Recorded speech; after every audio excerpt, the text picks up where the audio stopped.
কালকে যদি সৌদি আরবে ইরান বড় কোনো ধ্বংসযজ্ঞ করে, সবচেয়ে আগে বেশি খুশি হবে এই বাঙালি জাত। এটা তো নেমো খারাপ জাত, নিকৃষ্ট একটা জাত। এ জাতের রক্তেই আছে মুনাফিকি, অকৃতজ্ঞ জাত, নিমো খারাপ। এর কোনো মান সম্মান নাই, হায়া লজ্জা নেই। চলতেছে এভাবে দিন যাচ্ছে। সৌদি আরবকে কারা গালি দেয় এটা আমি একটু 1 মিনিটে বলি।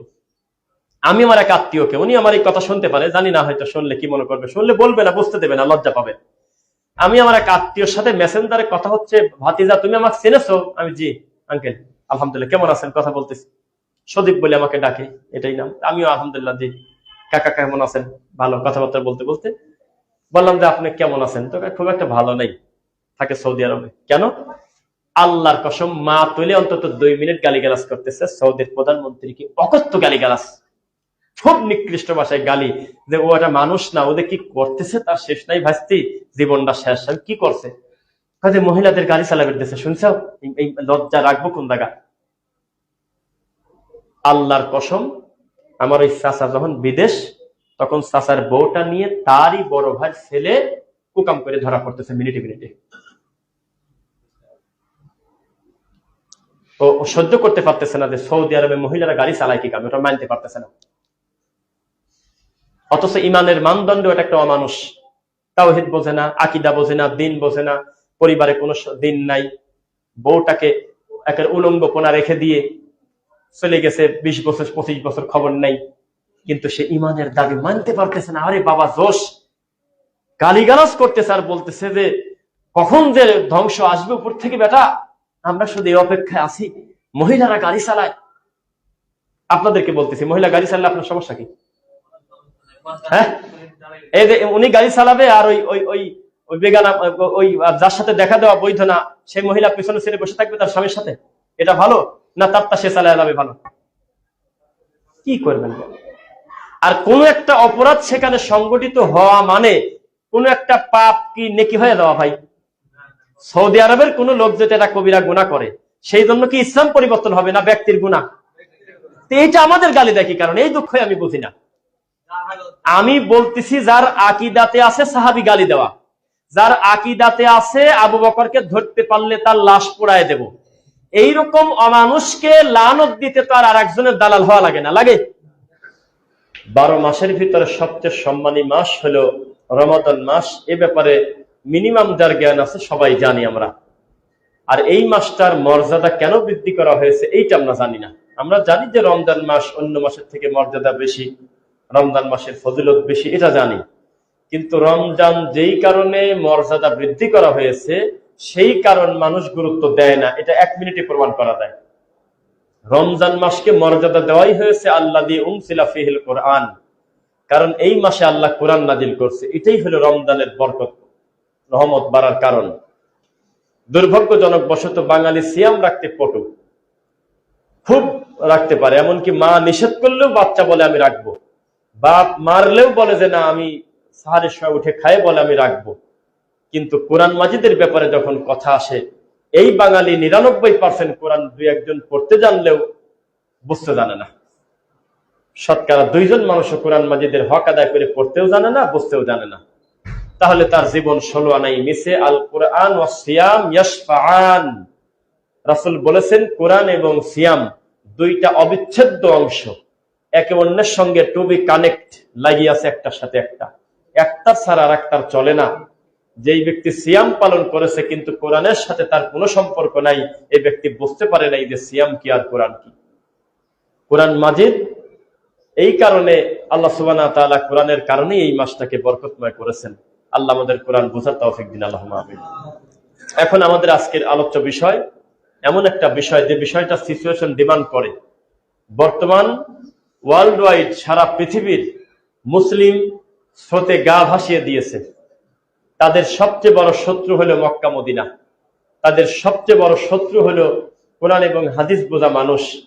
তাদের প্রিয় হয়ে গেছে জাহান্নামের কুকুরের দল, এখন তাদের সবচেয়ে প্রিয় মানুষ।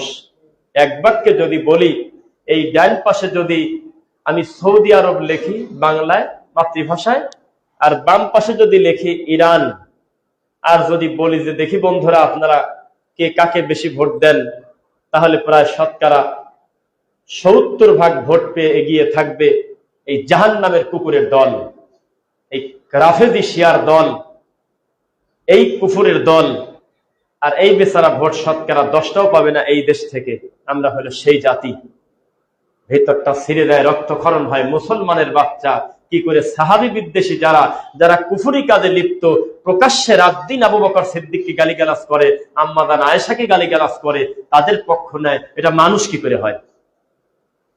আমি একটা পোস্ট দিয়েছি, পৃথিবীর সবচেয়ে নিকৃষ্ট কথা যে আমাদের বাংলাদেশে অধিকাংশ মুসলিম, এর থেকে মিথ্যা কথা বাংলাদেশে আর নাই, অধিকাংশ মুশরিক। তবে কি কারণে মুশরিক এই বাঙালিটা জানে না। কি কারণে সে মুশরিক, কি কারণে তার ঈমান নাই সেটা জানে না। ওয়ামা ইউমিনু আকসারুহুম বিল্লাহ ইল্লা ওয়া হুম মুশরিকুন। তারা লা ইলাহা ইল্লাল্লাহ পড়ছে, মাঝে মধ্যে জুমাও পড়ে দেয়, মাঝে মধ্যে ঈদের নামাজে যায়, বা 5 ওয়াক্ত পড়ে, তাহাজ্জুদ পড়ে, কিয়ামুল লাইল করে, তাহাজ্জুদ পড়ে, কিন্তু জানে না যে কি কারণে সে মুশরিক, তার ঈমানই নাই। এটা হলো সেই জাতি।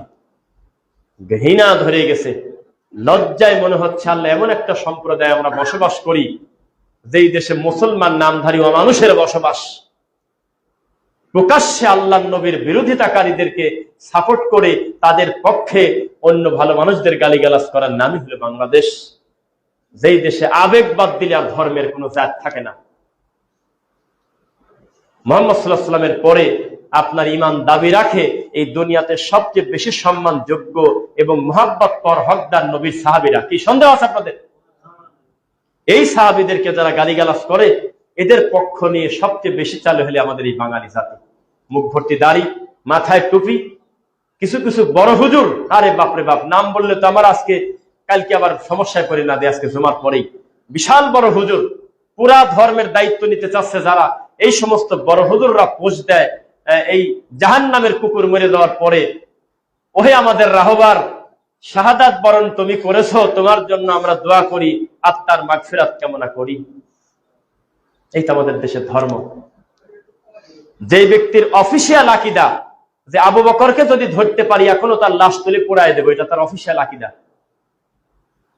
যেই লোকটা মনে করে দুনিয়ার যত বালা মুসিবত আসে তার অধিকাংশ আসে আয়েশার কারণে, নাউযুবিল্লাহ মিন যালিক, যার চরিত্রের সার্টিফিকেট আল্লাহ আসমান থেকে কোরআনের আয়াত দিয়ে দিচ্ছে যে আমার আয়েশা হলো চরিত্র ভালো, নিষ্পাপ, আমার আয়েশা হলো তোমরা কলঙ্ক দিচ্ছ, তার চরিত্রে কোনো দাগ নাই। আর সেই আম্মাদানকে অকথ্য ভাষায় গালিগালাজ করে, সেই রকম জাহান্নামের কুকুর মরে গেল। আমাদের দেশের বড় হুজুররা পোস্ট দিয়ে দোয়া করতেছে তিনি শাহাদাতের মর্যাদা পেয়ে গেছে। আর আমি তো একটা পোস্ট দিয়েছি, দেখেছেন কিনা, আমাদের দেশের মাটি খুব উর্বর মাটি, এই দেশে মিনিটে মিনিটে শহীদ ডেলিভারি হয়, হিন্দু শহীদ, এক দল করে আর এক দলের লোক রাস্তায় ধরে মেরিয়ে দিয়েছে শহীদ। দুই দল মারামারি করছে, যে দলের লোক মরে গেছে সে শহীদ। অথচ ইসলাম বলে, শরীয়ত বলে কিলাহুমা ফিন্নার, উভয় জাহান্নামী। মুসলিম মুসলিমের সাথে মারামারি করতে গেল কেন? কেন সে যুদ্ধে গেল? কে কার কথা শোনে? আপনাদেরকে সাহাবীদের মর্যাদা আগে প্রথমে বোঝাই, এরপরে তাদের ব্যাপারে কটু কথা বললে কি হয় সেটা আপনারা নিজেরা বলবেন, আমি সাক্ষী নেব। তবে তার আগে 1 মিনিটের সময় দেব। আপনারা এলোমেলো বসেন, কাতারের কোনো প্রয়োজনই নেই, আমার দিকে আগে আসেন, কোনো কাতার নিয়েন না। ওই যে পরবর্তীতে যাবে সে যাবে কিভাবে, আপনাকে ডিঙিয়ে যেতে যাতে না হয়, একবার আমার কাছে চলে আসেন একদম। সবাই আমরা একসাথে দাঁড়ালে জায়গা বেড়ে যাবে, কোনো কাতার নিয়েন না, সিরিয়াল নিয়েন না, ঘুরে বসেন, এদিকে আমার দিকে তাকান, পিছন থেকে ফ্রি করে দেন, আমাদের ভাইদের আসতে যাতে কষ্ট না হয়।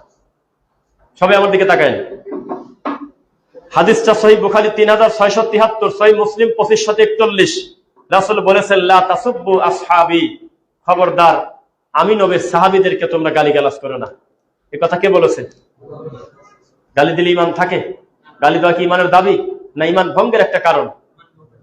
আচ্ছা, সহিহ বুখারী 3673, সহিহ মুসলিম 2541। আমি আরবিটা পড়ি আগে, সবাই একটু খেয়াল করে শুনবেন।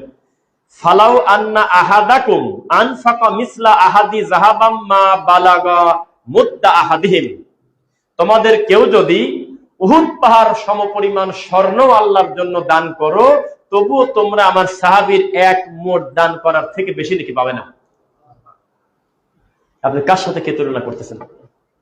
উহুদ পাহাড় সমপরিমাণ স্বর্ণ যদি সাদাকা করেন তাহলে আমার সাহাবীদের এক মুঠো দানের সমান হবে না। এই কথা কে বলেছেন? মুহাম্মদ সাল্লাল্লাহু আলাইহি ওয়াসাল্লাম। আপনি কোন দিকে কাদের সাথে কি তুলনা করতে চান? রমজান মাস একটু আস্তে কথা বলতে হচ্ছে সঙ্গত কারণে, কারণ ইফতারের পূর্বে আমাদের আরেকটা প্রোগ্রাম এই মসজিদেই হবে। আল্লাহ তুমি কবুল করো। এরপর দেখেন সুনান তিরমিজি 3862, রাসূল বলেছেন আল্লাহ আল্লাহ ফি আসহাবি, আমার সাহাবীদের ব্যাপারে তোমরা আল্লাহকে ভয় করো, তাদের ব্যাপারে মন্তব্য করার আগে তোমরা আল্লাহকে ভয় করো, একটু চিন্তা ভাবনা করে তারপরে শব্দ চয়ন করো, কেননা রাসূলের পরে জান্নাতে যাওয়ার সবচেয়ে বড় হকদার আমার সাহাবী। সুবহানাল্লাহ। আচ্ছা, এইবার কি বলবেন বলেন। সুনান তিরমিজি 3861, রাসূল বলেছেন মান আদা আসহাবি ফাকাদ আদানি, কেউ যদি আমার সাহাবীকে কষ্ট দিল সে যেন আমি নবীকে কষ্ট দিয়েছি। অল্প মর্যাদা থাকলে কথা বলা যায়। দ্রুত শেষ করি।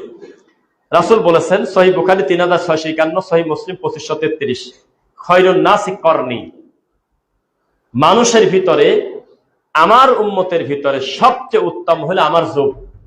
আমার যুগের থেকে উত্তম কোন যুগ পৃথিবীতে নেই। ফ্যান আমার মনে হয় না হলেও হবে, কি মনে করেন আপনারা? বন্ধ করে দেন। আমার সাহাবীদের মানে আমার যে যুগটা খয়রুল কুরুনি করনি, রাসূল বলেছেন আমার যুগ হলো সর্বোত্তম যুগ। তো রাসূলের যুগে কারা বাস করত? তাদের থেকে উত্তম মানুষ আর উত্তম যুগ আছে? আচ্ছা, এবার আরেকটা হাদিস সুনান আবু দাউদ 4607, রাসূল বলেছেন আলাইকুম বিসুন্নতি ওয়া সুন্নাতিল খুলাফা আর রাশিদিন আল মাহদিয়্যিন, আমার সুন্নাত এবং আমার খুলাফা রাশিদিনের সুন্নাত, এটা জানেন। এরপরে রাসূল বলেছেন আয়াতুল ঈমানি হুব্বুল আনসার, সহিহ বুখারী 17, সহিহ মুসলিম 74, আনসারদের ভালোবাসা ঈমানের নিদর্শন। এই প্রথমে আপনাকে 6-7টা হাদিস আগে বলে নিলাম যে সাহাবীদের মর্যাদা কেমন, সাহাবীদের ব্যাপারে যারা কটু মন্তব্য করে তাদের অবস্থা কি হতে পারে। এখন আপনাদেরকে একটু বলি, আমাদের দেশ অধিকাংশ শিয়া প্রেমী। আমাদের দেশ কি শিয়া প্রেমী? যদি না হয় তাহলে আমি মিথ্যক। আমরা ফেসবুকে পোস্ট দেই তাদের আকীদা সম্পর্কে, তখন আমাদের বলে তোরা ইসরায়েলের দালাল। আচ্ছা, আমি একটা জিনিস বুঝি না, শিয়াদের বিরোধিতা করা শব্দের অর্থ কি আমেরিকার পক্ষ নেওয়া? একটা হলো দৃশ্যমান জালেম, একটা হলো ইহুদি, আল্লাহর লানতপ্রাপ্ত পশু, যারা নির্বিচারে মুসলিম হত্যা করে। আমি আজ পর্যন্ত দেখি নাই যে কোন আহলুল হাদিস হোক, কোন মুসলিম হোক জীবনে বলছে ইহুদি আমার হলো প্রাণের, বা এটা সেটা আকার ইঙ্গিতে কর্মে তারা আলাদা করতে পারে, কিন্তু ইহুদির পক্ষ মুসলিম নেবে কেন? কথা বোঝেন নাই? আমরা যখন শিয়াদের ব্যাপারে কথা বলি তখন আমাদেরকে ট্যাগ দিচ্ছে তোরা ইসরায়েলের দালাল, বলে কিনা বলেন? যারা বলে তারা অমুসলিম না, তারা মুসলমান নামধারী। কারণ আপনাদেরকে শেষের দিকে ধাক্কাটা দেবো, যা আছে কথা আজকে ক্লিয়ার করে বলে দেব। মূলত তারা একই গ্রুপের, নাম আলাদা, তাই একই গ্রুপের, নামটা আলাদা। মিশরে থাকলে নাম আলাদা, তারপরে ইয়ামান থাকলে নাম আলাদা, তারপরে আপনার ইরান ইরাকে নাম আলাদা, পাকিস্তানে থাকলে নাম আলাদা, বাংলাদেশের গ্রুপটার নাম আবার আলাদা, সেটা না বলি, গ্রুপ একই। শিয়াদের ভিতরে গ্রুপ কিন্তু একটা না, জানেন? সবচাইতে ভালো যারা, তারা বলে যে কোরআন এটা ফুল কোরআন না, কিছু কোরআন ওসমান চুরি করে রেখে দিয়েছে। এই হলো অবস্থা এদের। আল্লাহর কসম, এদের পক্ষের লোক যদি এই দেশে বেশি না থাকে তাহলে আমি বলবো কি আপনাকে, বলেন? হুজুর মানুষ, আলেম মানুষ এগুলি করে বেড়াচ্ছে। এরা কত বড় নিকৃষ্ট অমানুষ।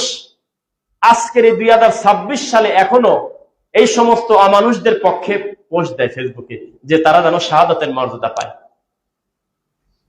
কোন অমুসলিমের জন্য জান্নাতের দোয়া করা যায়? নাউযুবিল্লাহ। আচ্ছা, আপনাকে বলতে থাকি, আগে খোমেনির আকীদা বলবো হলো 3 নাম্বার ধাপে। দ্বিতীয় ধাপে আগে আমরা তাদের অফিসিয়াল আকীদা কি সেটা একটু দেখি। আল কাফি 2য় খণ্ড 634 নাম্বার পৃষ্ঠা, শিয়াদের ভেরিফাইড আকীদা কোনটা সেটা। তাদের অফিসিয়াল আকীদা হলো কোরআন 17,000 আয়াত প্রথমে ছিল, আবু বকর, ওমর, উসমান 3 জন মিলে চুরি করে কমায় 6,236টা করছে। করেন, এখন কি করবেন? এই কথাগুলো পরিবর্তন করে দেন। এই কথাগুলো গুগলে লেখেন, দেখেন তাদের ভেরিফাইড কিতাব একদম অফিসিয়াল ভাবে আসে কিনা সিরিয়ালে। আমি তো আজকে দেখে পড়তেছি আপনার সামনে, এই ধরনের এরকম দেখে দেখে রিডিং করে পড়ে হাজার হাজার বড় বড় আলেমের বক্তব্য পাবেন শিয়াদের ব্যাপারে। এখন নেটে ঢুকে দেখেন, হাজার হাজার আলেম তাদের মুখোশ উন্মোচন করছে। 2, প্রত্যেক ইমাম গায়েব জানে, আল্লাহ যেমন গায়েব জানে উসুলুল কাফি প্রথম খণ্ড 260 নম্বর পৃষ্ঠা। আচ্ছা, এই 12 জন কারা? এই 12 জনের নাম দরকার আছে কিনা জান আপনাদের? যেহেতু ইসনা আশার আমরা 12 ইমামদের দাবি করে, এই 12 জন ইমামের নামটা একটু পড়ি। এর ভিতরে আপনাদের পরিচিত কয়জন আছে আর অপরিচিত এটা আপনারা দেখে নেন। 1, আলী ইবনে আবি তালিব, সবাই চেনি কিনা? 2, হাসান বিন আলী, তারই ছেলে। 3, হোসাইন ইবনে আলী, আলী জয়নুল আবেদিন, মোহাম্মদ আল বাকির, জাফর আল সাদিক, মুসা আল কাজিম, আলী আল রিদা, মোহাম্মদ আল জওহাদ, আলী আল হাদি, হাসান আল আশকারি, মোহাম্মদ আল মাহদি। পরিবার কেউ কারোর রক্তের আত্মীয়র বাইরে কিন্তু না। এই 12 জন একে অন্যের ছেলে নাতি, এইভাবে সম্পর্ক। এই 12 জন আল্লাহ যেমন গায়েব জানে, 12 জনও তেমন গায়েব জানে, এটা বলা যায়? আচ্ছা, দলিল নাম্বার সব বলে দেবো যেহেতু আমাদের এই কথাগুলো অনলাইনে যাবে।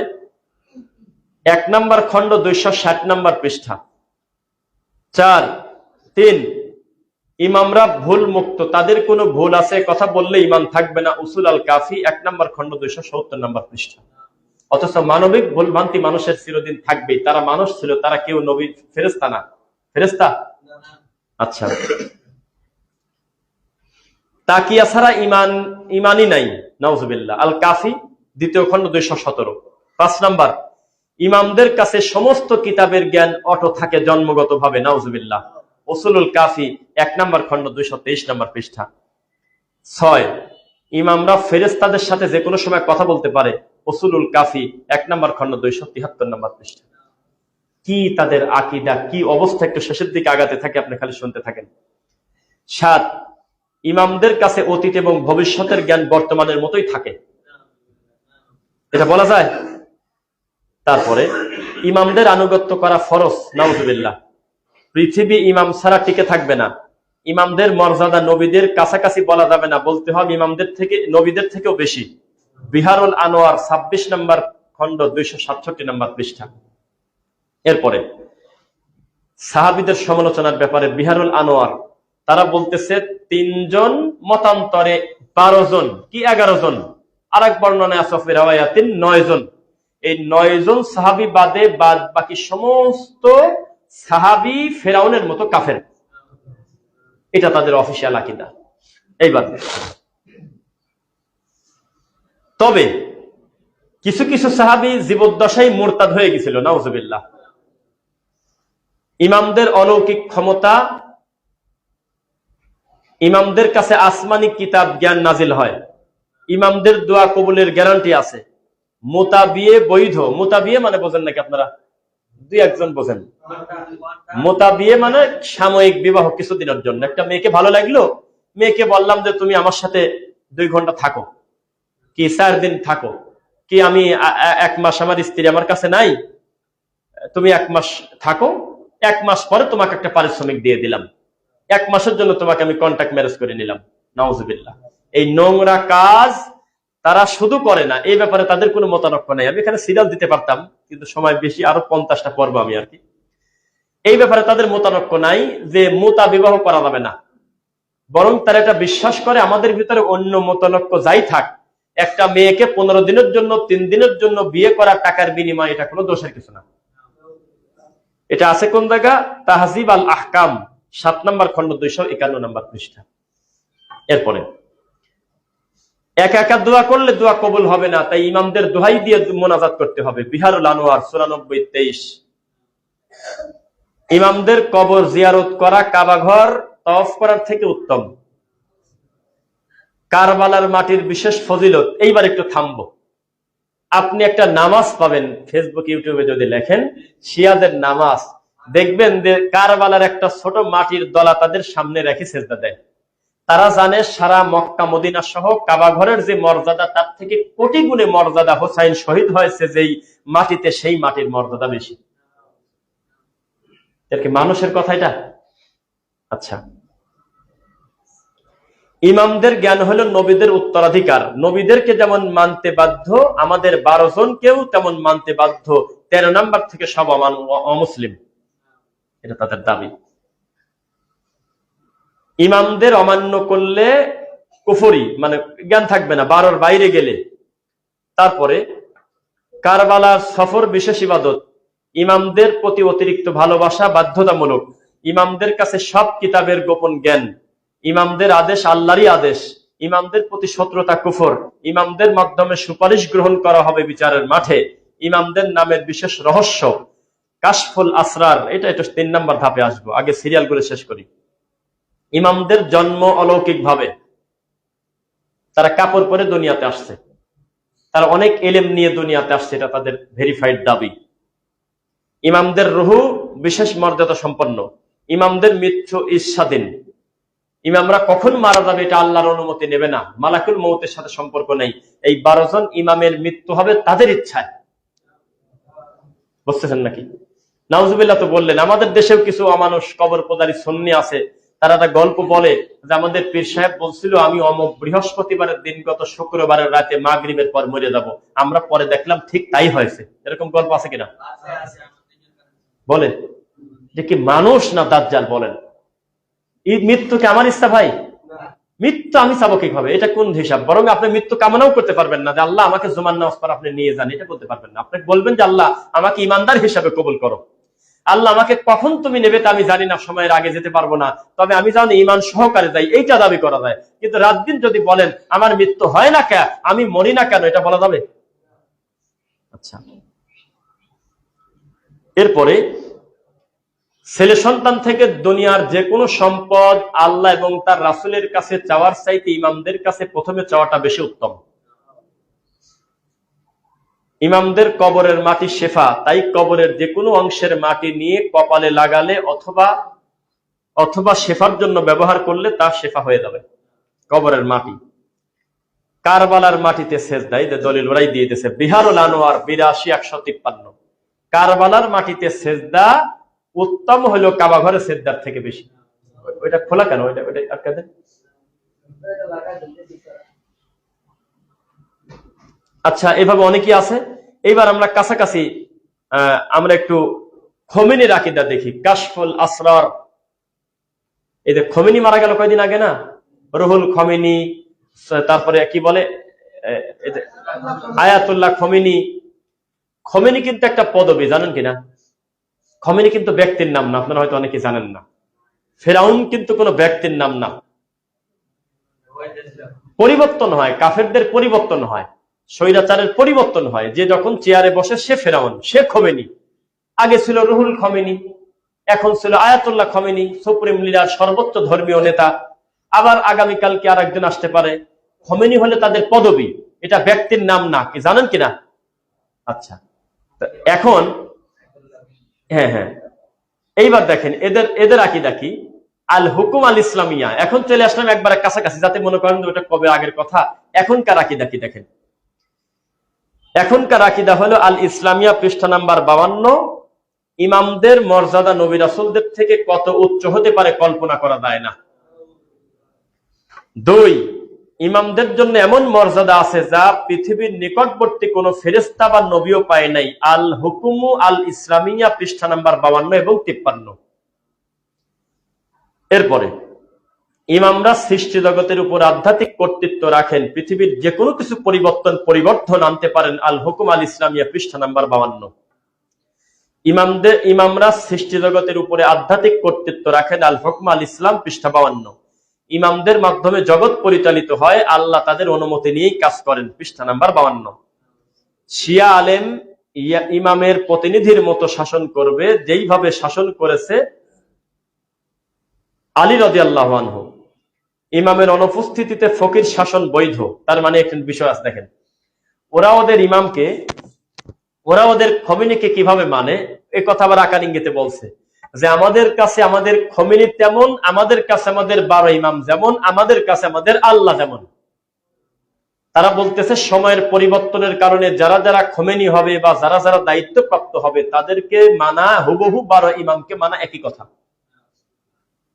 এইবার আপনি আসেন, এখন আমরা প্র্যাকটিক্যাল আলোচনা করতে শুরু করি। সৌদি আরবের একটা গুরুত্বপূর্ণ টিভি চ্যানেলে লাইভ টক শো হচ্ছে বা কথা হচ্ছে, তখন কিন্তু দর্শক চাইলে ফোন করতে পারে না?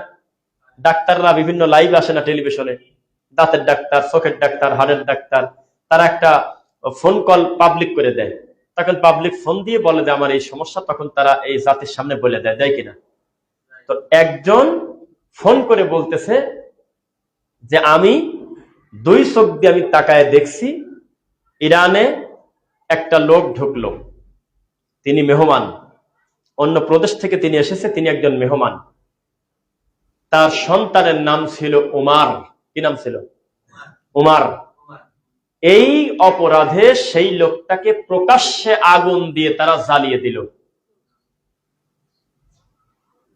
কি বুঝলেন? এবং তিনি বলতেছে আমি আমার এই 2 চোখ দিয়ে দেখেছি, এমন কোন কট্টর শিয়া এই জমিনে আছে আমি তা জানি না, যারা তাদের টয়লেটে, পাপোশে, জুতার নিচে আম্মাদান আয়েশার নাম অথবা আবু বকরের নাম না লেখে। কি করবেন? উত্তর দেন। নামাজের ভিতরে তারা বলে যে আল্লাহ আপনি আয়েশাকে ধ্বংস করেন, নাউজুবিল্লাহ। এটা তাদের দাবি, এটা তাদের ভেরিফাইড। আপনি মোহাম্মদপুর যান, শিয়া নাই দেশে, যা দেখেন তাদের সাথে একটু বসে আলোচনা করে কি বলে দেখেন, অবস্থা কি তাই দেখেন তাদের অবস্থা। তারা তাদের ইমামকে কোন পর্দায় নিয়ে গিয়েছে। আর আরেকটা বিষয় বলি, আমি একটা শিয়াকে দেখতে চাই, আপনি আমাকে দেখাবেন ফেসবুকের মাধ্যমে, অনলাইনের মাধ্যমে, অফলাইনের মাধ্যমে, আমি একটা শিয়া দেখতে চাই যেই শিয়াটা আবু বকরের মর্যাদা, উমারের মর্যাদা, উসমান রাদিয়াল্লাহু আনহুম আলাইহিম আজমাইনের মর্যাদাটা আল্লাহ এবং তার রাসূল যেভাবে বলেছেন সেভাবে রাখে। একজন দেখানে মেনে নেই। বরং তারা এখনো মনে করে যে আমরা যদি কোনোদিন সুযোগ পাতাম জিবরাইলকে ধরতে, তাহলে পেটের চামড়া তুলে দিতাম। ওর উচিত ছিল আলীর কাছে আসা, ও গেল কেন মুহাম্মদ সাল্লাল্লাহু আলাইহি ওয়াসাল্লামের কাছে? এটা তারা মনে করে। কি করবেন? এরপরে হাজরে আসওয়াদ চুরি করতে ব্যস্ত কারা? এমনকি শিয়াদের কিতাবে লেখা, আমরা যেদিন কাবা ঘরের মালিক হব, আপনি জানেন কিনা ইসরায়েল তাদের মূল টার্গেট না। শুনে তো আশ্চর্য হচ্ছেন। আমেরিকা, অন্যান্য রাষ্ট্র তাদের মূল টার্গেট না, তাদের মূল টার্গেট হলো আল্লাহর কাবা ঘর। আপনি জানেন না? আন্দাজে আপনি আমাদের গালি দেন। সবচেয়ে বড় রাগ হলো কাবা ঘর দখল করা। এটা বোঝেন না আপনারা? আন্দাজে চলেন, দিন খান পায়খানা করেন। শিয়াদের মূল টার্গেট হলো আল্লাহর কাবা ঘর দখল করা। যদি দখল করতে পারে তাহলে আল্লাহর নবীর কবরের কাছে গিয়ে বলবে তুমি ইনসাফ করো নাই, এ কথা বলবে। নাউজুবিল্লাহ। এটা ভাষা সহ্য করার এই কথা। তারপরে বলবে কে? বলবে মুহাম্মাদের কবর। এটা কে? এটা তার সাথে আবু বকরের কবর। এটা কে? উমারের কবর। লাশ তোলো, পুড়িয়ে দাও। তাদের এই কথা, এটা করবেই, এটা তাদের দাবি। তারা বলেছে আমাদের মুখামুখি যদি জলাতঙ্ক রোগ হবে, এরকম ক্ষতিকারক 10টা কুকুর, খুব খেপা কুকুর, ক্ষতিকারক, এই 10টা কুকুর যদি আমাদের এক পাশে রাখো, আর এক পাশে যদি সুন্নি মুসলিম রাখো যারা আবু বকর, ওমর, উসমানকে খলিফা মনে করে, এই একজনকে যদি রাখো এক পাশে, 10টা কুকুর যদি রাখো এক পাশে, 10টা কুকুর মারার পরিবর্তে একটা সুন্নি মারবো আমরা। লক্ষ লক্ষ সুন্নির রক্ত খেয়েছে তারা, জবেহ করেছে, এ জাতি কোনোদিন তদন্ত করে দেখল না, জানেই না। তাদের প্রকাশ্য শত্রু হলো আপনি আর আমি, যারা আমরা আবু বকর, ওমর, উসমান রাদিয়াল্লাহু আনহু আলাইহিম আজমাইনকে ভালোবাসি, আলী রাদিয়াল্লাহু আনহুকে ভালোবাসি, শুধু একজনকে না, আমরা 4 জনকে ভালোবাসি। ঠিক কিনা বলেন? সবাইকে। কোন সাহাবীর ব্যাপারে আমাদের কটু মন্তব্য করা বৈধ? লা তাসুব্বু আসহাবি, খবরদার আমি নবীর সাহাবীদের কষ্ট দিও না। ঠিক কার কথা শুনে? মান আযা আসহাবি ফাকাদ আযানি, কেউ যদি সাহাবীকে কষ্ট দিল সে আমি নবীকে কষ্ট দিল। এই সাহাবীর ব্যাপারে এইরকম মন্তব্য করবেন আর আমরা আপনাকে ছেড়ে দেব? তাওহীদ, আশহাদু আল্লা ইলাহা ইল্লাল্লাহ ওয়া আন্না মুহাম্মাদুর রাসূলুল্লাহ। তাওহীদ হলো লা ইলাহা ইল্লাল্লাহ। সত্যি করে বলেন তো, একজন মুসলিম, একজন অমুসলিম যখন মুসলিম হতে চায় তখন তার কালিমা পড়তে হয় কিনা? শাহাদাতাইন পড়তে হয় কিনা? রাসূলের প্রতি ঈমান আনতে হয় কিনা? আল্লাহর প্রতি ঈমান আনতে হয় কিনা? কিন্তু এটা যথেষ্ট না, এটা যথেষ্ট না। তাদের কাছে যখন তাদের মতো করে মুসলিম হতে চায় তখন আলীর নাম না নিলে সে মুসলমানই হবে না। আছে, দেখছেন? কি করবেন? দেখা যায় আজানের শব্দে কম বেশ আছে। আশহাদু আন্না মুহাম্মাদার রাসূলুল্লাহ বললে আজান হবে না, আলী ওয়ালি আল্লাহ বলতে হবে। কি করবে? আর এই কোরআন মাজিদ নাকি বিকৃত কোরআন। এটা তাদের দাবি। তো এই যে নাউজুবিল্লাহ এতক্ষণ পর্যন্ত মসজিদের লোকজন আপনারা বললেন, আমাকে একটু সাক্ষ্য দেন যে আকীদা তারা পোষণ করে, এতে কি মানুষের বাচ্চা বলা চলে? এত নিকৃষ্ট হওয়ার পরেও আমি যদি বললাম যে এদের অনুসারীর সংখ্যা আমাদের দেশে সবচেয়ে বেশি, এটা কি কষ্ট লাগলো না আপনার ভাই? তাহলে আমাকে একটু প্রমাণ করেন, আমি আবার 2 ঘন্টা ব্রেক নিয়ে আমি আবার এই মসজিদে এসে আসর পড়বো ইনশাল্লাহ, জুমার সালাতের পরে আমি আশপাশে যাবো, একটু ঘুরবো আর ঘুরে আবার আসবো। এই 2 ঘন্টার ভিতর আপনি পরীক্ষা করবেন, ফেসবুকে লিখবেন সৌদি আরব বনাম ইরান, কে কার পক্ষে আছেন বন্ধুরা, একটা ভোটও বেশি হলেও এই ইরানের পক্ষে ভোট আসবে। নিমক হারাম জাতি, অমানুষ, একটা পশু আমরা, আমাদের বিবেক বোধ বলতে কিচ্ছু নেই।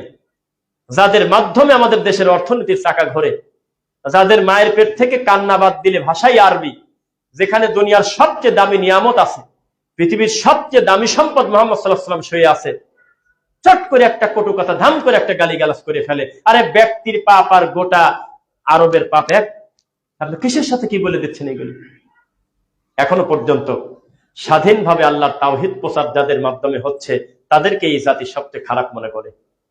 আপনাকে কি বলবো, 5ই আগস্টের পরে যেমন আহলে হাদিস বোঝা কঠিন হয়ে গেছিল, কিছুদিন অধিকাংশ পল্টি নিয়ে নিছিল, এই ইদানিং এই যুদ্ধ লেগে আমাদের আহলে হাদিস দাবি করার পরেও কিছু অমানুষ আছে, আমি দেখছি সেই অমানুষগুলো তারই ঘরের আর এক আহলে হাদিস ভাইদেরকে বলতেছে আমরা নাকি ইসরায়েলের পক্ষে। আস্তাগফিরুল্লাহ, নাউযুবিল্লাহি মিন যালিক। আমার মনে পড়ে না লাস্ট 2-3 বছরে জুমার সালাতে অথবা সালাতের ভিতরে কোনো না কোনো একদিন এরকম মিস গেছে, আমার মনে পড়ে না যে আমি এই ইসরায়েলদের বিরুদ্ধে, এই ইহুদিদের ব্যাপারে লানত করি নাই জুমার সালাতে, আমার মনেই পড়ে না। জুমার সালাতে আমি বলছি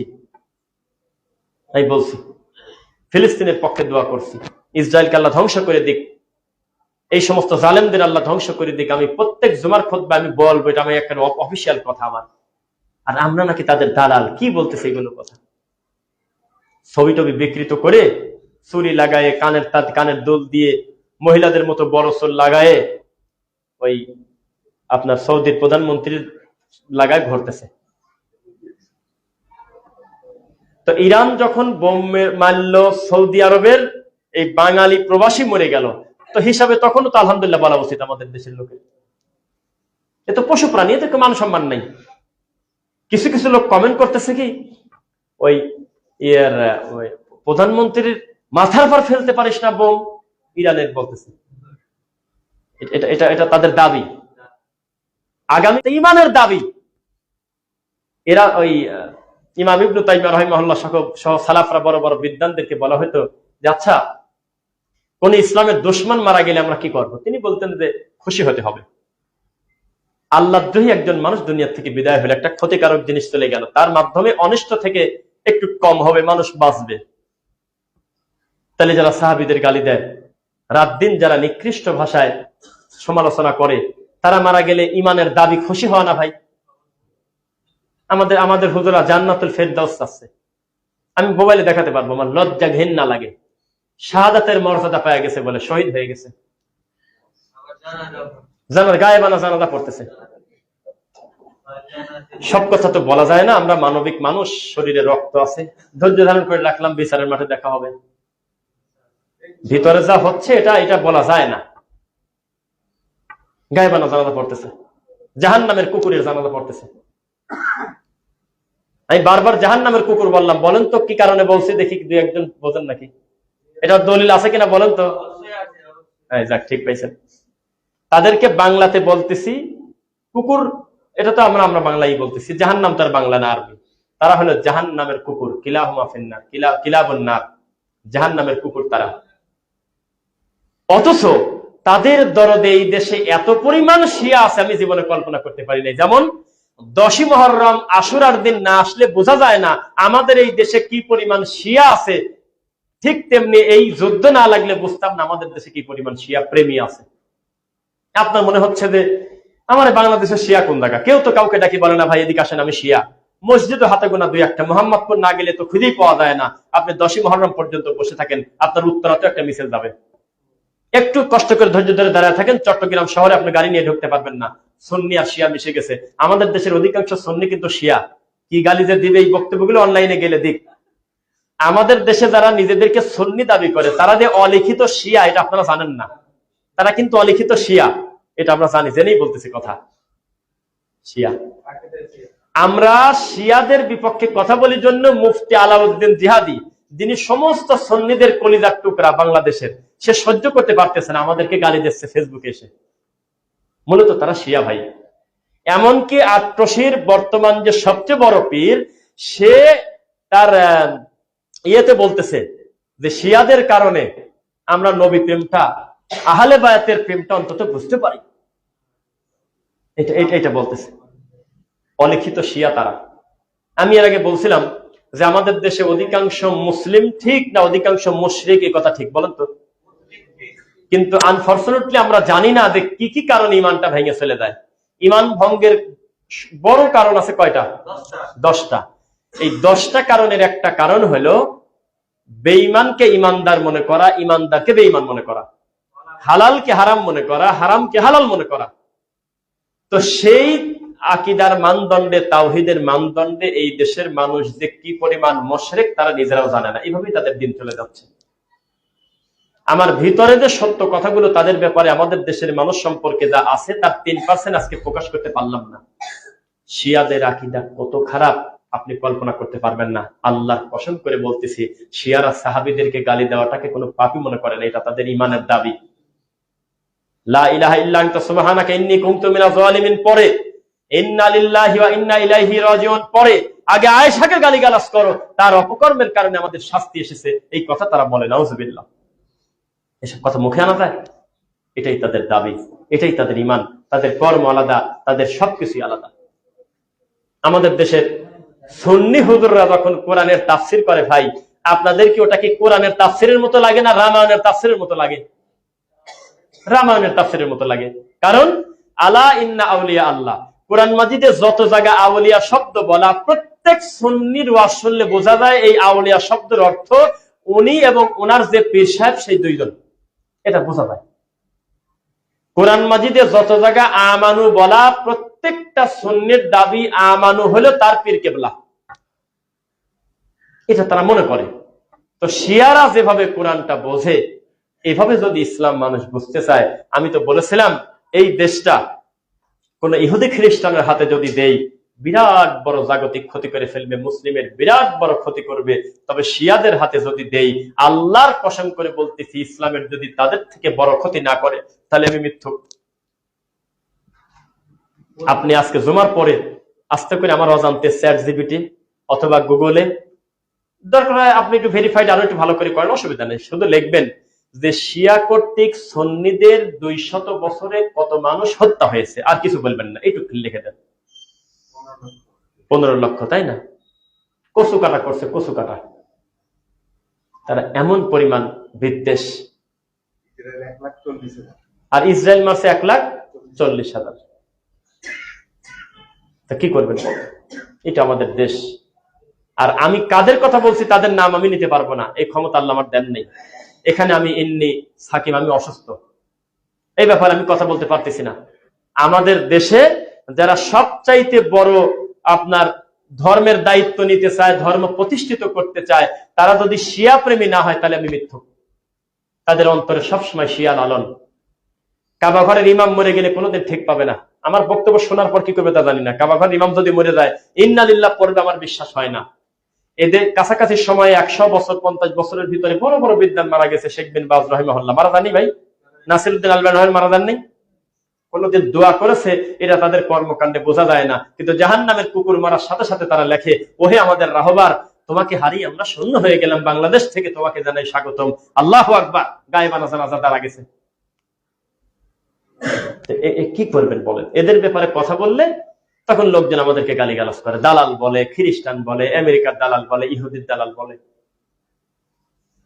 আল্লাহ তাআলা তাদের অনিষ্ট থেকে মুসলিম উম্মাহকে হেফাজত করুক। বারাকাল্লাহু লানা, আল্লাহুম্মা।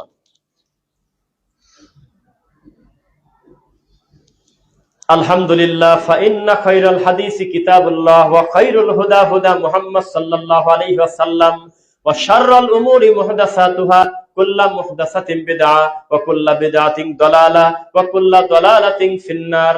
রব্বির হামহুমা কামা রাব্বায়ানি সগীরা রব্বির হামহুমা কামা রাব্বায়ানি সগীরা রব্বানা আতিনা ফিদ দুনিয়া হাসানা ওয়া ফিল আখিরাতি হাসানা ওয়া কিনা আযাবান নার রব্বানা ইগফির লানা ওয়া লিইখওয়ানিনা আল্লাযীনা সাবাকুনা বিল ঈমান ওয়া লা তাজআল ফি কুলুবিনা গিল্লাল লিল লাযীনা আমানু রব্বানা ইন্নাকা রাউফুর রহিম রব্বানা ওয়া আতিনা মা ওয়া'আদতানা আলা রুসুলিকা ওয়া লা তুখজিনা ইয়াওমাল কিয়ামা ইন্নাকা লা তুখলিফুল মিআদ।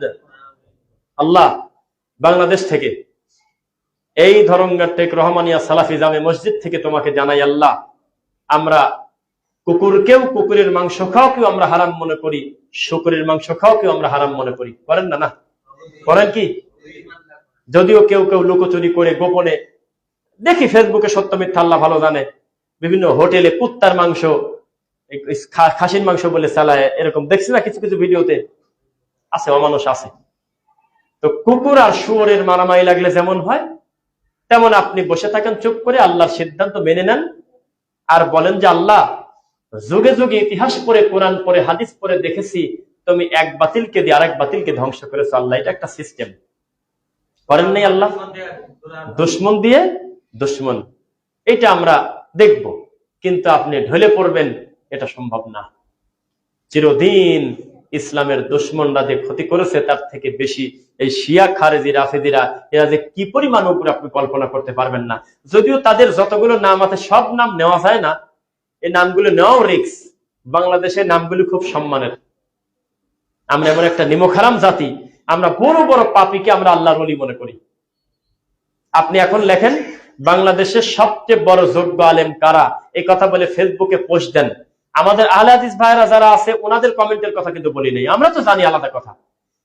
আপনি নিউট্রাল একটা বড় পেজে পোস্ট দেন, বাংলাদেশের 10 জন বড় আলেমের নাম জানতে চাই, আহলে হাদিসের একজন আলেমের নামই বলবে না এই জাতি। ল্যাংটা ল্যাংটা আলেমের নাম বলবে। ল্যাংটা বললাম কেন জানেন? যাদের কোনো মান সম্মান নাই, হায়া নাই, একেবারে ল্যাংটা, ধর্ম কর্ম কিছুই জানে না, সারা দিন জাল হাদিস বলে, ওনার নামটা সবচেয়ে উপরে থাকবে। দেখেন, আপনি দিয়ে দেখেন। মরে যাওয়ার আগে লিটন দেওয়ান সৃষ্টির আংটি বিক্রি করে দিয়ে মরে গেছে, 88 আংটি। সারাটা জীবন যে প্রকাশ্যে মানুষকে শিরিকের দাওয়াত দিয়েছে, যে বলেছে আল্লাহ আল্লাহ বললে জায়নামাজ ডুবে যায়, খাদা খাদা বললে জায়নামাজটা উপরের দিকে ওঠে, এই অমানুষ মরে গেছে কিছুদিন আগে, তবু ওই দলের লোক জান্নাতের দোয়া করে জান্নাতুল ফেরদাউসে দিয়ে দিয়েছে। কি একটা যন্ত্রণায় পড়ছি বলেন। এদের হাতে দিন ইসলাম নিরাপদ? তা আমাদের দেশে যারা কোরআন এবং সহিহ হাদিসের উপরে, আকীদার উপরে ডক্টরেট করা, মদিনা থেকে পড়ে আসা বড় বড় বিদ্বান, তাদের এই বাঙালি জাতি 10 না 50 না 100 সিরিয়ালের ভিতরে রাখে না। আমাদের হুজুর বলছিল যে যেমন জাতের মুসল্লি তেমন জাতের ইমাম। আমাদের হলে সেই অবস্থা। বিশাল বিশাল 5 তলা 10 তলা মসজিদ গুম গুম করতেছে, একেবারে 10,000 মুসল্লির ইমাম, সেই ইমাম হলে সরাসরি মাদার পূজারি। এমনি গাইবান্ধা 4-এর এমপি হলে, ধর্মমন্ত্রী হলে দেশের লোকের জাত যায়। তারা উঠে পড়ে আন্দোলন করলো যে ও হলো আহলে হাদিস, ওই ধর্মমন্ত্রী দিবে কি কারণে? মাজার পূজারি, কবর পূজারি, বেদাতি উঠে পড়ে লাগলো, লেগে পোস্ট দিয়ে যাক তাদের মনের আশা পূরণ হয়ে গেল। এখন এক পীরের খলফি হয়ে গেছে ঠেকান, এখন সবাই খুশি। অথচ যেই লুৎফর ফারাজিরা, যেই রিজওয়ান রফিকিরা মানুষ নামক অমানুষ, যেহেতু এরা অকথ্য গালিগালাজ করলো, সহ্য করতে পারলো না, রাষ্ট্রের দৃষ্টি আকর্ষণ করতেছে যে এই লিঙ্কন হলে পরে কিন্তু সমস্যা আছে, ওরা হলো লামাযহাবী, এটা বলে তারা প্রতিবাদ করলো। পরবর্তীতে যে হয়েছে, আল্লাহর কসম তার আকীদার লোক কিন্তু সে না। আপনারা জানেন না হয়তো, কওমি আর সুন্নিদের পার্থক্য আসমান আর জমিন। কিন্তু আহলে হাদিসদের বিরোধিতা করতে গিয়ে সব এক। আগামীকালকে যদি ঘোষণা আসে যে এই দেশের ধর্মের দায়িত্ব আহলে হাদিস নেবে, এটা হলো 1-এর ক, আর 1-এর খ হলো লালন নেবে, তাহলে আমাদের দেশের সমস্ত বেদাতি 3 দিন ধরে যদি মিটিং করে, সর্বশেষ চূড়ান্ত আসবে লালনের হাতেই দিয়ে দাও, ল্যাংটার হাতেই দিয়ে দাও, অন্তত আহলে হাদিসদের হাতে দিও না। সব মানতে পারে, কিন্তু রাসূলের সুন্নাহ মানতে পারবে না। এই হলো সেই জাতি, যেই জাতি ঘোষণা দিয়ে ইমান বিক্রি করে খায়, যে জাতি প্রকাশ্যে আল্লাহর দিন নিয়ে ঠাট্টা করে, ব্যঙ্গ করে। কথা বুঝতেছেন? এদেশের বড় বড় আলেম মান পাবে কিভাবে? নাম বলবো না, আমাদের একজন বড় ডক্টর, বড় একজন শায়েখ, বড় বিদ্বান, তার কাছে প্রশ্ন গিয়েছে যে আমরা এখন কি করব? তিনি বলল, কুত্তার শুয়োর মারামারি লাগছে, তুমি কি করবা করো। বলছে না? বিশাল বড় বিদ্বান। আমরা জানি যে ভালো মানুষের বাচ্চা এই কথা বলছে, আমরা জানি যে তিনি একজন যোগ্য আলেম জন্য তাই বলছে। আর ওই ঠান্ডা হুজুরের কাছে গেলে বলবে যে যাকে তাকে যে কোনো কিছু বলা যাবে না বাবা, তারা মাজলুম, তারা ইসরায়েলের বিপক্ষে আছে বাবা, তাদের জন্য দোয়া করো। এটা পশু, কিন্তু তার কণ্ঠটা মিষ্টি। সহজে কাউকে কাফের বলতেছে না। কারণ ওই যে বলছিলাম 12 তারিখে ভোটের আগে কিছু হুজুর বলছিল, ওরে ব্রাহ্মণ রে আমার বুকে চলে আসো, ওরে কৃষ্ণ দৌড়ে চলে আসো আমার বুকে, ওরে ইমাম সাহেব আসো আমার বুকে, তোমরা সব আমরা একই তো। কারণ তার 12 তারিখে সিলটা বেশি প্রয়োজন। চাইলে সে মাদার পূজারের বিরুদ্ধে একটা কটু শব্দ ব্যবহার করতে পারবে না, চাইলে দেশের শিরিকের ব্যাপারে 1 মিনিট নামও উচ্চারণ করবে না, করলে 12 তারিখে ভোট পাবে না, এটা তার গতি, তাই না? কিন্তু আমাদের তো তা না, আমাদের তো মাথা বিক্রি করি নাই, সেজন্য মন মতো বলতে পারি। একজন বলল যে স্যারের কি এইভাবে কথাটা বলা ঠিক হয়েছে? আমি বললাম কি করবে, তারা তো এই দেশের ইসলামের পাহারাদার, আলহামদুলিল্লাহ, তারা তো পাহারাদার, এই জমিনে ইসলামের পাহারাদার হলে আহলুল হাদিসরা, তারা কখনো বাতিল আর হক নিষ্ঠে দেয় না। এই সমস্ত মানুষও যদি নরম ফতুয়া দেয় তো ধর্ম তো এমনি নাই, এরা তো হক কথাই বলবে। এরা তোমার হুজুরের মতো, এখন যাই হোক, ছোট বাচ্চার গলায় তাবিজটা দেওয়া যায়, যেহেতু কোরআন উনি পড়তে পারেন না, কি করে পন্ত জ্বালা, কেবল কয় তাবিজ শিরক, নাম বলেন না, কেবল বলতেছে তাবিজ শিরক। তখন আমরা বুঝলাম মাশাআল্লাহ, যাক আমাদের বড় হুজুরের কথাটা স্বীকার করে নিয়েছে, তাবিজ শিরক। শেষে বলতেছে তবে কেউ কেউ বলেছে একেবারে বাচ্চা যারা কোরআন পড়তে পারে না তাদের গলায় কোরআনের দেওয়া যেতে পারে। তখন বিপদ বাড়ালাম না কমালাম? তাবিজ গরিব মানুষ বেশি নেয় না বাচ্চা বেশি নেয়? তার মানে শেষে একটু রেখে দেয়। প্রশ্ন গিয়েছে মরামাটি দেওয়ার দোয়ায়, মিনহা খলাকনাকুম ওয়া ফিহা নুঈদুকুম, এটা নাকি পড়া যাবে না, আহলে হাদিসরা বলে। উনি বলতেছে সহিহ হাদিসে ওইভাবে সরাসরি কথাটা আসে নাই। তো তখন আমরা খুশি হলাম, বাহ ভালোই তো বলতেছে। শেষের দিকে বলছে কিছু কিছু উলামায়ে কেরাম বলেছেন যেহেতু অর্থটা ভালো, সুন্নাহ হিসেবে না, এটা রিয়াদত হিসেবে পড়া যায়। কত বড় শয়তান, ওরা বিপদ বাড়া দিল না? তার মানে ওরা একটু হাতে রাখে। ওরা বলে আমার ব্রাহ্মণও ঠিকঠাক, আমার মসজিদের ইমামও ঠিকঠাক, আমাদের দুই কুলি ঠিকঠাক। এরা মানুষকে বিপদে বেশি ফেলে। আমাকে আপনি আশা করে একটা মাসালা জিজ্ঞাসা করলেন, আমি বললাম ভাইজান এটাও চলে ওটাও চলে, আপনার বিপদ বাড়লো না? মূলত চলে কোনটা এটা না জানি বাড়ি চলে গেলেন। আর আমি বলতেছি এটা হ্যাঁ, এটা না, এটা শিরক, এটা তাওহীদ, এটা বাতিল, এটা হক। তখন আপনি বুঝতে পারলেন যে আমার বিরুদ্ধে গেল, তবে আমি একটা জিনিস বুঝতে পারলাম যে আসলে এটার মাসলাটা কি। এর নাম হলো আহলুল হাদিস আলেম। গড়িমসি করে না, কোনো কথার মধ্যে কোনো হটকারিতা নেই, আছে মাথা বিক্রি করা। ওই তো ওরা তো লেখছেই, যদি মাযহাবের কোনো কথা বাহ্যত দৃষ্টিতে কোরআন হাদিসের বিপরীত মনে হয়, তবুও একজন মুকাল্লিদের জন্য কাজ হবে কোরআন হাদিস বাদ দিয়ে মাযহাবটাকে মেনে নেওয়া। তাকে এই ইয়াকিন করিতে হইবে উক্ত আয়াতের অর্থ আমার থেকে ইমাম আবু হানিফা যেহেতু বেশি বুঝেছেন, তারপরেও তিনি মত দিয়েছেন, তাহলে ওটাই চলবে। আর আমাদের মত কি? উমর রাদিয়াল্লাহু আনহু বলেছে হদে তামাত্তু চলবে না, তার ছেলে ইবনে উমর বলেছে হদে তামাত্তু চলবে, তাওহীদের মানদণ্ডে, কোরআন হাদিসের মানদণ্ডে, অন্য কথা না। নবী সাল্লাল্লাহু আলাইহি ওয়াসাল্লাম যেহেতু বলেছে হদে তামাত্তু চলবে, পরবর্তীতে এই কথাটা ইবনে উমর আগে শুনে ফেলছে, এখানে বাপ হেরে গেছে, ছেলে জিতে গেছে। আমাদের দাবি নবী সাল্লাল্লাহু আলাইহি ওয়াসাল্লামের কথার বিপরীতে সাহাবী তো পৃথিবীর যে কোনো মানুষের কথা যদি বিপরীতে আসে, আমি আমার নবীরটাকে মেনে নেব, এটা আমাদের দাবি। আমাদের সাথে তাদের কি মিলবে কথা? লাস্টের কথা বলি, খুতবা শেষ করি। আমি একটা মাহফিলে গিয়েছিলাম বিবারিয়া বানসারামপুর, নাম শুনছেন? সেখানে বক্তব্য দেওয়ার আগে পরিস্থিতি জটিল। আমাকে যিনি দাওয়াত দিয়েছে, আমাদের দুইজন ছিলাম আমরা, আমি এবং ডক্টর ইমামউদ্দিন বিন আব্দুল বাসির, আমার যতদূর মনে পড়ে সাহেব। তো আমাদেরকে যিনি দাওয়াত দিয়েছে তিনি কাঁপতেছে, মসজিদে বলতেছে কথা। তার ডান হাত দেখলে ডান হাত কাঁপে, বাম হাত দেখলে বাম হাত কাঁপে, কিন্তু দাওয়াত তো দিয়েছে। উনি একবারও বলেন আপনারা চলে যান, কিন্তু এভাবে বলে না যে মন খুলে কথা বলেন, তা বলেন একবারও বলে না, বলেই না যে আপনি ভালোভাবে কথা বলেন, খালি বলে যে আসলে বাইরের অবস্থাটা ভালো না, অনেকেই অনেক কথা বলে। আচ্ছা যাই হোক, এইভাবে আমটামটা করে। পরে আমি বলছি যে এক কাজ করেন, আপনি চলে যান এখান থেকে, রুমে আসেন না, আর এই লোকগুলিকে বাইরে যেতে দেন, দূর থেকে আসছে, আমাদের একটু সময় দেন, আমাদের ব্রেনটা একটু স্থির হই, মাঠে দেখা হবে, যান। যদি মায়ের খাই, আপনি আমরা সব মিল করে একসাথে খেলাম, আপনি একটু বাইরে যান। পরে বাইরে যাওয়ার পরে আমি স্টেজে উঠে বললাম যে আপনারা কেমন আছেন? সবাই বলে আলহামদুলিল্লাহ। আমি বললাম যে কে বলে যে আপনাদের সাথে আমাদের শত শত অমিল? কে বলে? তাকে ধরে নিয়ে আসেন। ওরা তো তাকবীর দিয়ে ওঠে খুশি। আমি বলছি আপনাদের সাথে আমাদের মাত্র 2টা অমিল, সবই তো এক। সেই খুশি। কারণ আমরা আরো মনে করছি শত শত পার্থক্য আহলে হাদিসদের সাথে। পাশেই মাজার। ওখান থেকে সামান্য কয়েক কিলো গেলে মনে হয় ওই যে উজুরিসা আছে, উজুরিসা বোঝেন? ওযু করার সময় পেটের নাড়ি ভুঁড়ি টান দিয়ে বের করে ধুয়ে আবার ভরে ফেলতো, তাকে পূজা করা হয়, ওখানে আছে উজুরিসা। তো যাই হোক, তো সেখানে ওই আমি বললাম যে মাত্র 2টা মত পার্থক্য আপনাদের সাথে আছে, বাদ বাকি সব মিল। ওরা তো খুব খুশি। পরে বলে কি সে 2 পার্থক্য? আমি বললাম এক হলো আল্লাহ আর এক হলো মুহাম্মদ সাল্লাল্লাহু আলাইহি ওয়াসাল্লাম, আর কোনো পার্থক্য নেই, সব এক। কি একটা মুশকিল বলেন তো? এই 2টা পার্থক্য থাকলে তার আর কি লাগে বলেন? আমি বললাম যে আপনাদের সাথে আমাদের মাত্র 2 জায়গা পার্থক্য, এক হলো আল্লাহ আর এক হলো মুহাম্মদ সাল্লাল্লাহু আলাইহি ওয়াসাল্লাম, তাছাড়া সবই ঠিক। প্রথমে একটু ধাক্কা দিলাম, তারপরে বললাম যে এখানে যদি আপনারা আমাদেরকে মারধর শুরু করেন, আমার বাপ নাই, মা নাই, চাচা নাই, আত্মীয় নাই, কেউ নাই, নিশ্চিন্তে আমাদেরকে মারতে পারবেন, তবে 1 ঘন্টা পরে মারেন। এই 1 ঘন্টার ভিতরে আমাদেরকে বলার সুযোগ দেন, আপনি শোনার সুযোগ নেন কি বললাম, এরপর আমাদেরকে মারবেন। তখন আমরা বললাম যে আপনি সারাটা জীবন ইবাদত বন্দেগী করেছেন, আপনার ইমানকে এটা দাবি রাখে না যে মহান সৃষ্টিকর্তার স্থানটা কোন জায়গায়, এটাকে আপনার ইমান দাবি রাখে না? তা তো অবশ্যই আছে। কোন জায়গা? কলবে আছে। নাই কোন জায়গা? আল্লাহ তো সব জায়গায় আছে।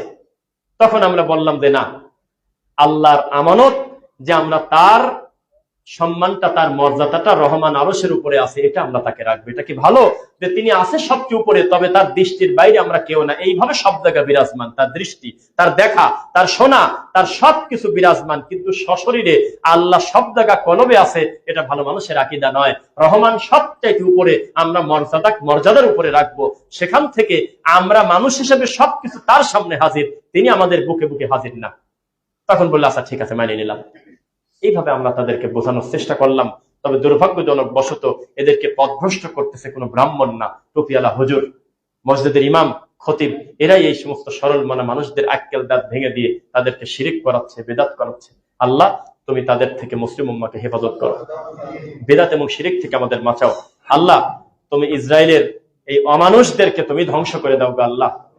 আল্লাহ নির্বিচারে ফিলিস্তিনের মাসলুম ভাই বোনদেরকে যেভাবে হত্যা করেছে, আল্লাহ তুমি এর বদলা নাও গো আল্লাহ। এই রমাদান মাসে আল্লাহ সিয়াম অবস্থায়, এই রমজান মাসে একদম খুতবার সময় জুমার দিনে তুমি রহমান, তোমার কাছে আমরা দাবি করি, ইহুদি খ্রিস্টান, আল্লাহ তুমি এদের ধ্বংস করে দাও আল্লাহ। আল্লাহ এদের নির্যাতন থেকে তুমি মুসলিম উম্মাহকে আল্লাহ তুমি হেফাজত করো আল্লাহ। এই সমস্ত শিয়া, খারেজি, রাফিদি যারা আসে, যারা মানুষের কাছে মিথ্যা মুসলিম নিজেদেরকে দাবি করে তোমার দিন নিয়ে মস্কারা করে, তোমার ইসলাম নিয়ে তামাশা করে, তোমার সাহাবীদের অকথ্য গালিগালাজ করে, রাসূলের সাহাবীদেরকে নিয়ে, তুমি তাদের প্রতি লানত দাও আল্লাহ, তুমি তাদের হেদায়েত দাও আল্লাহ। আল্লাহ তোমার এই মসজিদে আমরা সালাত আদায় করতে এসেছি, আমরা তোমার প্রতি খুশি। তুমি আমাদের সিজদা দেওয়ার সুযোগ করে দিয়েছো। আমাদের টাকা, আমাদের পয়সা, আমাদের বুদ্ধি, আমাদের মেধা সবকিছু যেন দিনের জন্য হয়, এই সুযোগ তুমি আল্লাহ আমাদের দাও। সবশেষে আমি ইমাম দায়িত্বশীলদের পক্ষ থেকে আপনাদেরকে আমি দাওয়াত দিচ্ছি, প্রত্যেকে শুধু নয়, পারলে পথহারা একজন ভাইকে ধরে নিয়ে আল্লাহর ঘরে নিয়ে আসবেন, এটা আপনার ইমানের দাবি।